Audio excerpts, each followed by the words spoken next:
La Gazette du Togo, une vision sur l'actualité togolaise et sur le monde. 26 octobre 2020.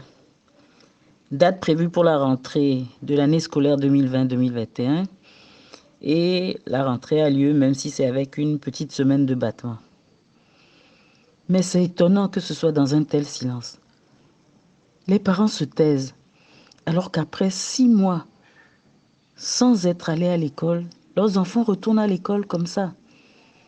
On avait annoncé qu'on allait construire des appartements améliorés, qu'il y aurait un nouveau mobilier et tout ça. Rien de tout ça n'a été fait. Et maintenant, on nous dit que les enfants seront à 60 par classe et qu'on fera probablement un double flux. Mais les parents devaient demander, mais ce qu'on n'a pas fait en 6 mois, on va l'ajouter à ce qui va être fait cette année et les enfants vont travailler comme ça. Et maintenant, quel est l'enfant qui va aller à l'école le matin et celui qui va aller l'après-midi? Un enfant, par exemple, de CE2, 9 ans, il va se gérer tout seul pour aller à l'école à 14h30. Qu'est-ce qu'il va faire encore toute la matinée?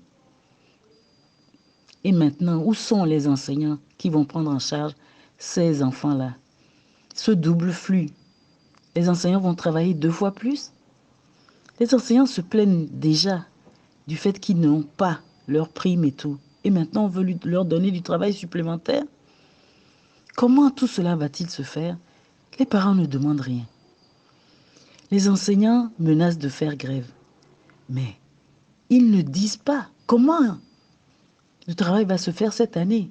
Déjà, eux qui sont en poste ne sont pas payés. Mais comment va-t-on faire pour assurer le double flux, la double vacation? Est-ce qu'on va encore recruter des volontaires que dans quelques années, on ne va pas payer? On ne va pas titulariser? Et tous les spécialistes d'éducation qui sont au ministère, les spécialistes qui sont à l'université, etc., tout le monde se tait. Et on laisse faire comme ça. Mais à quand le vrai débat sur l'éducation nationale au Togo?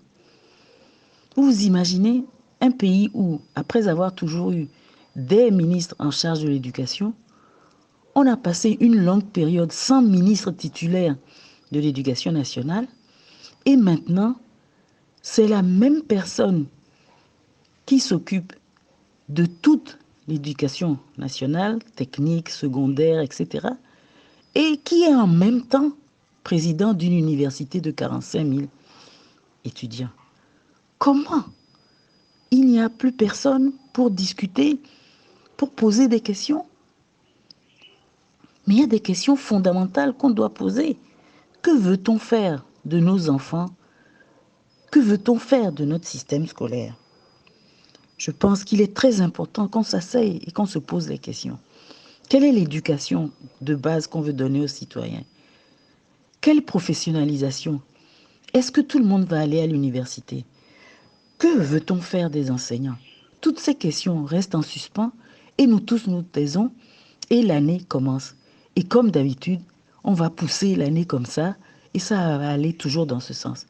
Et les victimes seront toujours les enfants et les enfants des plus pauvres. Je pense qu'il est temps qu'on pose les vrais problèmes de l'éducation au Togo.